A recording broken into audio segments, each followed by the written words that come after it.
I'll guide you through how to make money on TikTok Live. If you find this helpful, don't forget to like and subscribe. First, ensure your account has at least 1,000 followers, which is the minimum requirement to unlock the TikTok Live feature.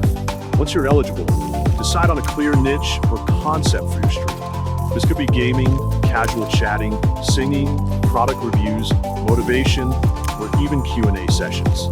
Make sure your setup is clean and professional, with good lighting, clear audio, and a stable internet connection.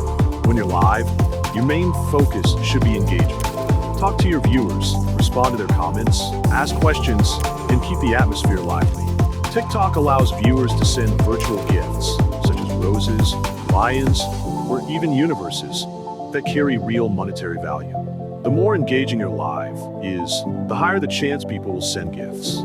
Use trending hashtags like #TikTokLive and niche-related tags to increase visibility. After your stream ends, check your analytics to track viewers, engagement, and gift income. Finally, withdraw your earnings via TikTok's payout system using PayPal, Dana, or your local bank. Stay consistent, build a loyal audience, and turn your TikTok presence into a steady income source.